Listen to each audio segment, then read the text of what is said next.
It's me again, Peter Whitmore.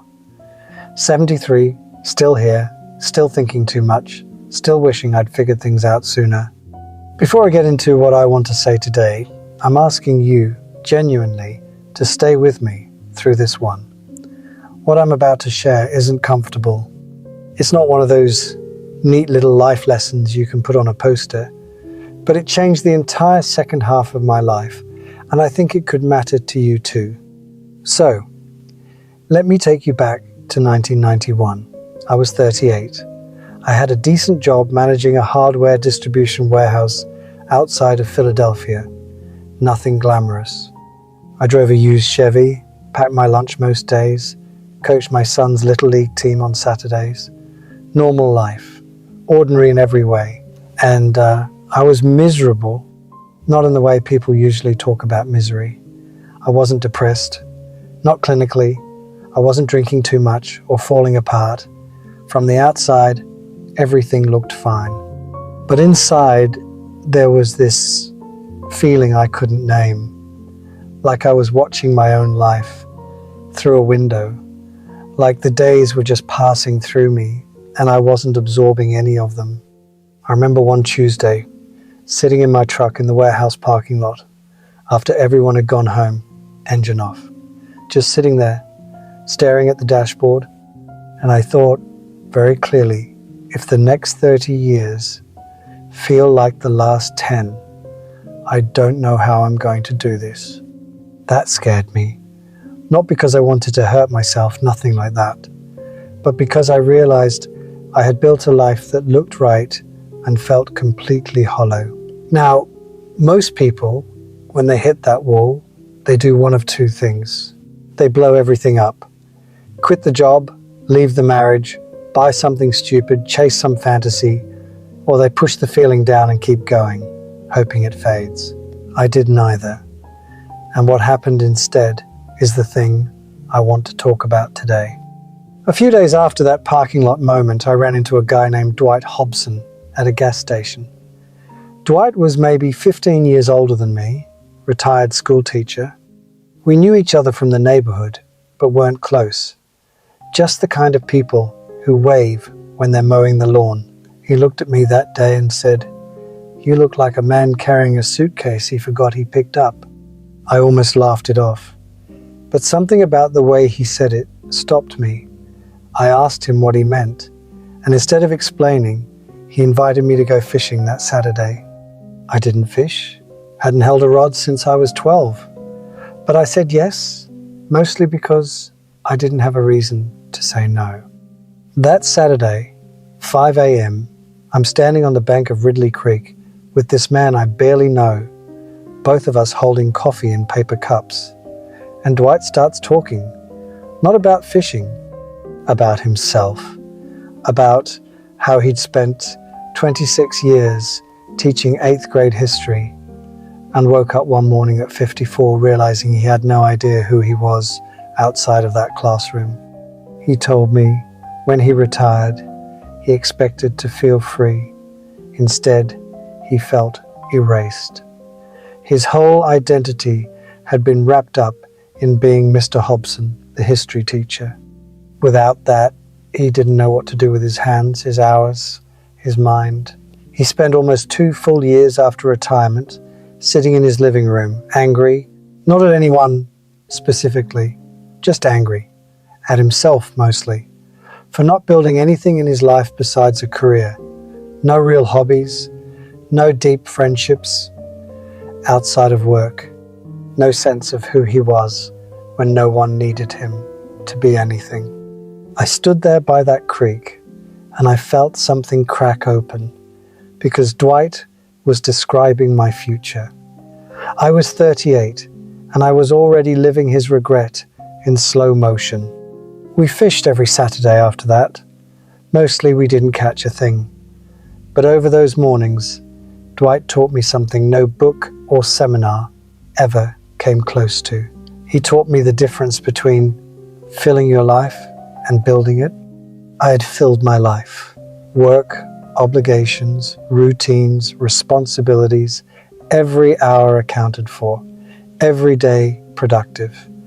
but none of it was mine. None of it came from curiosity or desire. I was servicing a life, not living one. Dwight asked me once what I did just for the pleasure of doing it. Not for money, not for anyone else, not out of duty, just for me. I couldn't answer. And 73 years old, I can tell you that moment haunts me more than almost anything. Because how do you get to 38 and not have a single thing that's purely yours? It happens because we're taught that adulthood means service. You serve your family, your employer, your community, and all of that is necessary. But somewhere along the way we forgot that you can't pour from a bone-dry well. I see it everywhere, still. People running on fumes, wondering why they feel empty, and when someone suggests they take time for themselves, they feel guilty. Like wanting something of your own is selfish. It's not selfish, it's survival.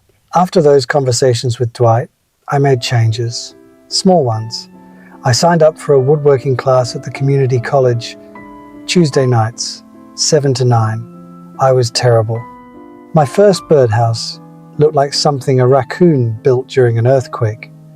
The instructor, Gail, took one look at it and said, "Well, the birds won't be bored." But for those 2 hours every Tuesday, I wasn't Peter the warehouse manager, the husband, the father, the guy who needs to fix the gutter. I was just a man learning to shape a piece of wood. And that small, useless thing filled something in me that decades of responsible living hadn't touched.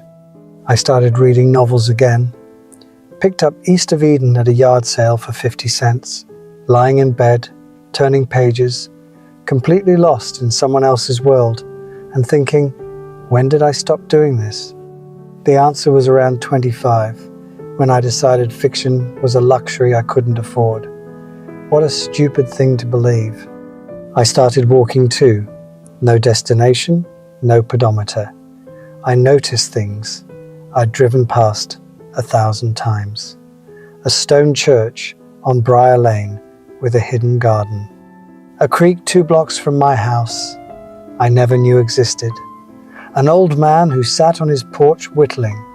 A Korean War veteran named Lou with stories that would make your jaw drop. I sat with Lou on that porch for 3 summers until he passed in 94. I still think about him when I smell fresh-cut pine. Now, I can hear some of you thinking, that's nice, Peter, but I don't have time for hobbies.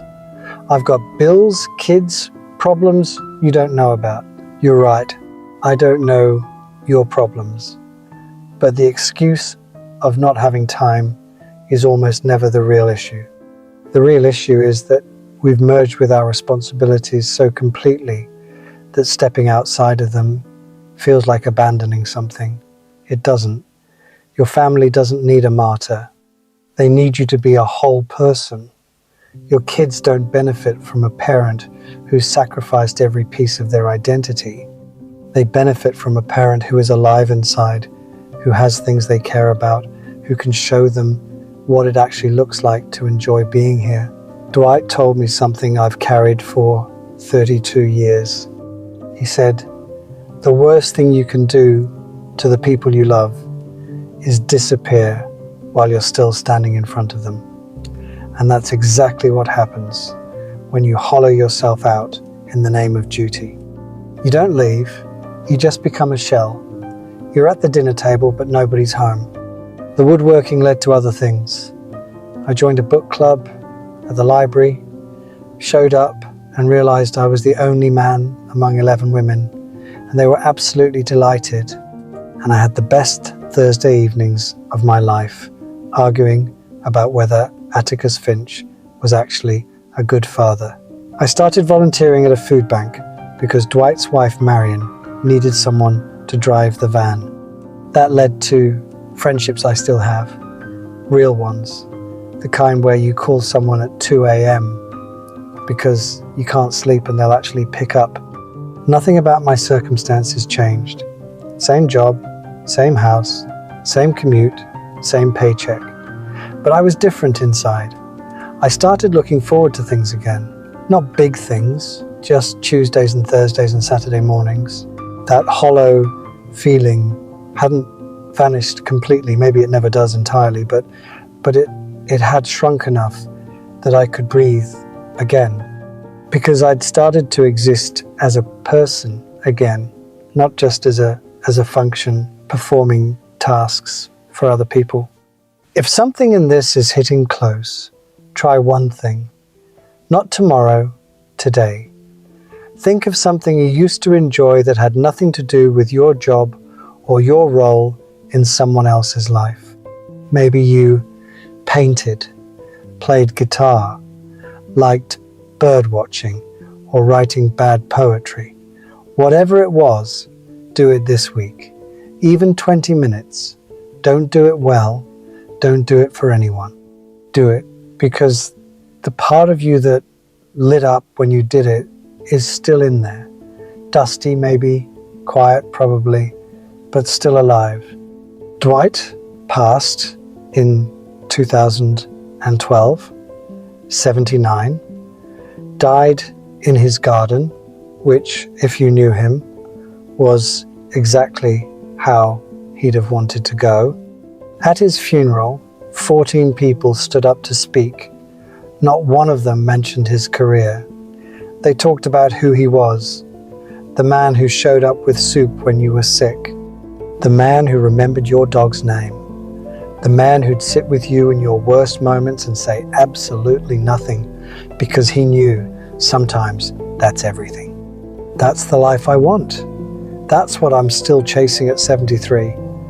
Not a resume, not accomplishments, a life made of real presence and genuine connection. I wasted years being a function. Don't waste yours. This channel is where people who've lived a little or a lot share what they've figured out the hard way. If that means something to you, subscribe, turn on notifications, because there's more coming. Leave me a comment. Tell me what's that one thing you stopped doing that you want to pick back up. And give this a like. It helps more than you'd think.